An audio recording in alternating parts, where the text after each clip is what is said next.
สบายดีพี่น้องวันนี้ก็สิมารีวิวสวนมะนาวให้พี่น้องได้เบิ่งได้ส้มพี่น้องวันนี้ก็เขาได้ตัดหญ้าเป็นที่สำเร็จเรียบร้อยพี่น้องมันได้สวยงามสะอาดตัดเผียนคักเผียนแน่พี่น้องข่อยก็เลยสะอ้อนควบสวยควบงามกันเลยเด็กมารีวิวผักพี่ผักน้องFCทุกท่านทุกคนตอนนี้กับพ้นตกฮะก็แล้วผ่านไปนะพี่น้องหลังจากตัดหญ้าแล้วก็พ้นตกลงมาเลยป๊าดตกเหมาะแก่การปลูกพัง มื้อเช้าเขาก็ได้เอาน้ำมักไปถอกใส่เงากล้วยพี่น้องเงากล้วยพวกนั้นน่ะมันอยู่ไกลคลองมันก็เลยเฮ็ดให้แบบว่าบ่อยากหมากใหญ่หมากตึงบัดนั้นก็เลยว่า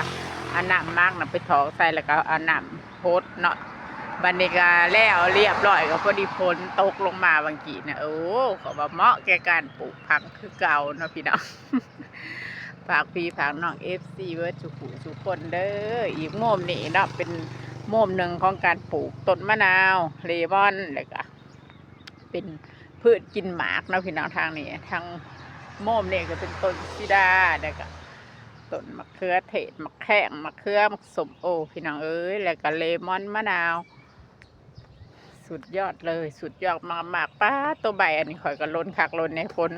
ตกล้นลงมาเมื่อกี้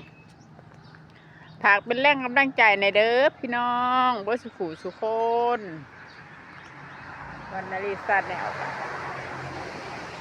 สิประมาณนี้นะพี่น้องหลังจากฝนตกแล้วเฮาก็บ่ได้โพสต์แล้วก็สวนเฮาทั้งต้น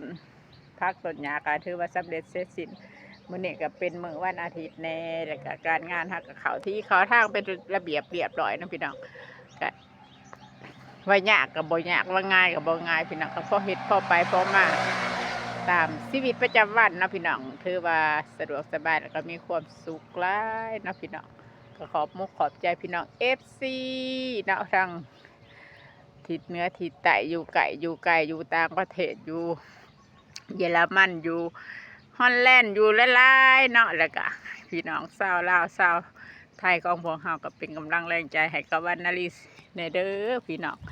ส่งกำลังแรงใจมาให้กดไลค์กดแชร์แล้วก็ให้ข่อยนี้เพราะข่อยมีความสุข พี่น้องแต่สะออนแห้งภาพสวยๆงามๆบรรยากาศเสียงนกเสียงหนูเนาะฝนตกเช้าใหม่ๆมันก็สิชื่นใจคือกันกับคนเฮาเลยนกหนูปูปีกก็ดิเพิ่นก็สิได้กินน้ำกินอันนี้ลิ้นส้ม